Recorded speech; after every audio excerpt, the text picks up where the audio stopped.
বিয়ে আজকে শুধু তুই কাঁদবি, সারা জীবন আমার কান্না। ঠিকই বলছিস, তুই সারা জীবন কাঁদবি, কারণ জীবনেও আমি তোকে স্বামী হিসেবে মেনে নিব না এবং তোকে আমি স্বামী হিসেবে কোনো মর্যাদা দিব না। আমি তোর সামনে ঠিকই সুন্দর করে সেজেগুজে ঘুরে বেড়াবো, তুই আমাকে চোখ দিয়ে দেখবি কিন্তু স্পষ্ট করার সাহস হবে। তোরে স্পর্শ করার কোনো ইচ্ছে আমার নেই, কারণ তোরেও সারা জীবন বউ হিসেবে আমি মানব। তোর আমাকে স্বামী হিসেবে মর্যাদা দেওয়ার দরকার নাই।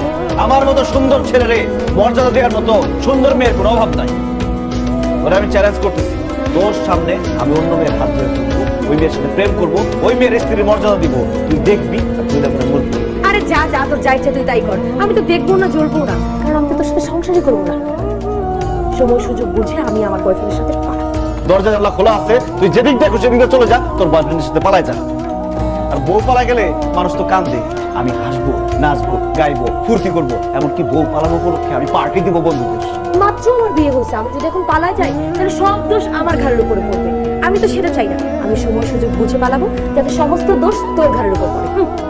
ও বুঝছি, সেই সময় সুযোগ আসতে আসতে তুমি আমার দিয়ে একটা বাচ্চা পয়দা করাবা, তারপরে এই সংসারে পার্মানেন্ট হবা, তাই না?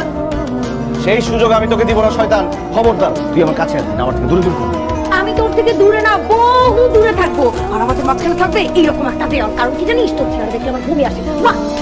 তোর দেখলে আমার বমি আসে? যা বমি করলে বাথরুমে গিয়ে বমি কর, আমার ঘুম আসতেছে, আমার ঘুমাইতে দে। এই কি বলছিস শুনতে পাচ্ছি, আমি তোকে ঘুমাইতে দিব মানে? তুই আমার বিছানা থেকে নামলেই আমি আরাম করে ঘুমাইতে পারি, আমি উপরে ঘুমাবো, তুই নিচে ঘুমাবি। অসম্ভব, আমি জীবনে কোনোদিন বিছানার নিচে ঘুমাই নাই, আমি সারা জীবন বিছানার উপরে ঘুমাইছি। আজকেও আমি বিছানার উপরে ঘুমাবো, তুই ঘুমাবি বিছানার নিচে। আমার বাড়ি, আমার ঘর, আমার বিছানা, আমার বউ আমারে বলে আমি নিচে ঘুমাবো? অসম্ভব, আমি উপরে ঘুমাবো, তুই নিচে ঘুমাবো। তোর বাড়ি তোর বিছানা, এই জন্যই তোকে বলছি নিচে নেমে ঘুমাইতে। আমি তো এই বাড়ির গেস্ট, আমাকে সম্মান করে দে উপরে ঘুমাইতে। দাঁড়া, তোরে সম্মান করতেছি, তবে সম্মান করতেছি আমি। তো কত বড় সাহস, তুই আমার ঘাড়ে হাত দিছিস, আমাকে স্পর্শ করছিস, শয়তানের বাচ্চা। আমার তুই মারছো, আমি সব ভুলে যাবো। তোর এই রাজ কি হয়েছে? এই রাজ কি হয়েছে? তোর চোখ আব্বা খাট ভাঙা নিচে পড়ে গেছে। কি করছো? বাসর করে খাট ভাঙা বলাইছো? বাবা রে, আর যাই করস না করস, সরকারের কথাটা মনে রাখিস। ছেলে হোক মেয়ে হোক, দুটি সন্তানই যথেষ্ট। আমরা খাতিরের দরকার নেই, আমরা হাত আর দিতে পারবো। রাখো আবার দিতেছে। আব্বা রান্না তো খুবই ভালো হয়েছে, নতুন বুয়াকে পার্মানেন্ট করে দাও। নতুন বুয়া পাইনি, রান্না তো করছে বৌমা। এই জন্য তো জঘন্য খাবার। এই খাবার কি মুখে তোলা যায়?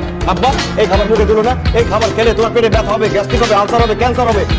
অকর্মার ঢেকে থাকার বাপের বাড়িতে সময় থেকে ঘোড়ার ঘাট কাটতা, যে রান্না বান্না কিছুই পারো না, জানো না? শ্বশুর বাড়ি আজকে জামাইকে রান্না করে খাওয়াইতে হয়, তাই ভাবছো জামাই রাজপুত্রের বাড়িতে যাবা, বিয়ের পরে পায়ের উপর পা তুলে থাকবা। সেটাই আপনার ধাঁধাই মাটিতে বিয়ে হবে, সেটা তো রান্না। একে তো রান্না বান্না কিছুই পারে না, আবার আমাদের বেকার ভাজেঙ্গা বলতেছে। তারা যাবো তারাই কেমন আছেন? রাখেন আপনার জামাই বাবাজি, আপনি কোথায় আছেন? এক্ষুনি আমাদের বাসায় আসেন, যাবেন না গেছে। আচ্ছা আচ্ছা, আসছি, তুমি একটু শান্ত হও। আসুক, আসার পরে সব রান্না খাওয়াবো। তোর মা রান্না করছি না, সোসার মতো দাও খাইতেছে। জামাই বাবাজি কি হয়েছে? তুমি এরকম জরুরিভাবে খবর দিলা? সর্বনাশ হয়ে গেছে। আপনার মেয়েরে কি বাড়িতে কাজ করবো কিছু শিখার নাই, রান্না বান্না শিখার নাই? সে এমন রান্না করছে, সেই রান্না খেয়ে আমাদের বাবা ছেলের দুজনের বমি করতে করতে শরীর খারাপ হয়ে গেছে। যেহেতু আপনার মেয়ে রান্না বান্না করতে পারে না, আপনার মেয়ের সাথে আমি সংসার করবো না, আপনার মেয়েকে নিয়ে যান। আমার এখানে সংসার করার ইচ্ছা নেই, মা চলো। আর চুপ কর, আমি আসি, তুই এত কথা বলিস। বাবাজি আমি আসলে আমার মেয়েটাকে এত আদর যত্নে বড় করছি না, ওকে রান্না করে চেপে দিই না। আমার মেয়ে যেহেতু রান্না করতে জানে না, আমি একটা রান্নার বানাতেছি, তোমাকে রান্না করে খাবে আর ওকে রান্না শেখাবে, ঠিক আছে? বাসায় বেতন নিয়ে চিন্তা করিস না, আমি বেতন দিয়ে দেবো, ঠিক আছে? কিসের গুড আইডিয়া? আমি কি বিয়ে করছি বউর হাতের রান্না খাওয়ার জন্য? অসম্ভব। আমি যদি খাই বউর হাতের রান্নাই খাবো। যদি বউ রান্না করতে না পারে, তার সাথে আমি সংসার করবো না। আপনার মেয়ে রান্না করতে পারে না, আপনার মেয়ের সাথে সংসার করবো না। বিয়ে করবো আমি আরেকটা দরকার হলে। আমার মেয়েটারে কেন শাস্তি দিতে বসতো? আমারই তুমি শাস্তি দাও, আমি আমার মেয়ের রান্না করা শেখাই। আচ্ছা আমি একটা সমাধান দিই, যতদিন আমার মেয়ে রান্না করতে না যাবো, আমি তোমারে আর তোমার বাবারে রান্না করতে খাবো, আর তোদের রান্না। Very good idea. সালমার হাতের রান্না কিন্তু খুব মজাদার। বৌমা যদি সালমার কাছ থেকে রান্না শিখে, কথাই নাই, সাদা শিখবে। সারা জীবন শিখতে পারে না রান্না, দুজনে শিখে যাবে। মা পাগল হয়ে গেছে, তুমি রান্না করে খাওয়া। আবার কথা, চল কাল কি রান্না করতে শিখাবো। বেশি কথা না। বাবাজি, আজকে তো রান্না ভালো হয়েছে, তাহলে আজকে আবার কি দিয়ে কোন মিটিং আছে?